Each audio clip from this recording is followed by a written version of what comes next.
predecessor, Earl Rommel, who was the SID and had to get a quote from Sonny after a loss, and Sonny simply said, "Shove it."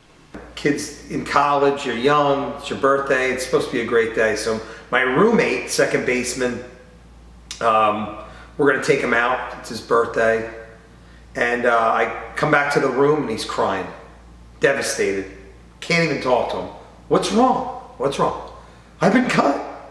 I'm like, on your birthday? Somebody cut me. On your birthday. Yes. Okay. Lost my scholarship. I have to transfer. I can't go out tonight. This is what I'm dealt with. He couldn't have waited. Couldn't have waited a day. You want to talk about ruthless? I think it's 2000, 2001. We're playing Temple at home. We're up 14-11 in the 8th inning. It's a terrible game. Their third string catcher comes in. He's a freshman, and he's warming up the pitcher, and he cannot throw the ball back. He can't throw it back to him. He's got a mental block. He's going halfway out, flipping it to him, underhanded it to him. The pitcher's meeting him halfway. It's so bad it's uncomfortable in the park. He felt terrible for the kid. Casey Long is on second base in that inning. And look over, and there's Sonny. He gives the steal sign to Plunkett. And, you know, all I could think is like, this guy just has no compassion at all. You can call it competitive. It was just wrong. If you were there that day, you know, it was like the kid's down on his luck, and Sonny just wants to step right on his neck. So he gives the sign. Plunkett's feeling the same thing everybody else is in that park, except for Sonny, obviously. He gives the sign as late as he possibly can. Casey sees it, but pitch is delivered and he doesn't go. Sonny's now irritated that Casey doesn't go. He goes up to the top step of the dugout, gives the sign emphatically.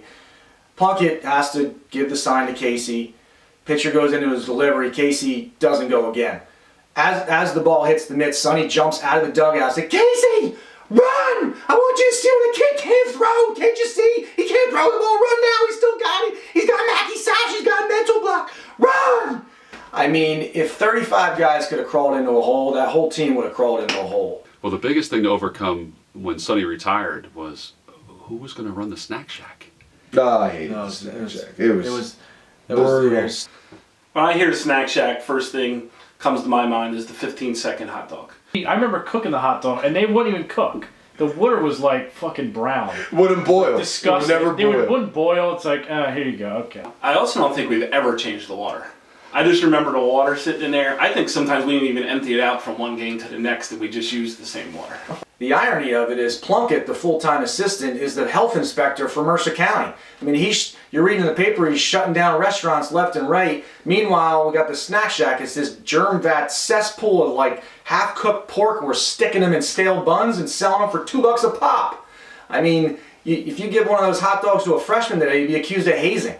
He always had to shave. Remember? We were like the Yankees. Yes. He had to shave. He couldn't have facial hair. But I'm on the bus, freshly shaved, and I cut myself. So I had a piece of toilet paper, and he's handing out the meal monies to everybody, and he walks up to me, and literally, and just ripped, like the boss is moved, so he's shaking. He rips the toilet paper right off my face, and I start bleeding. And I'm like, what the?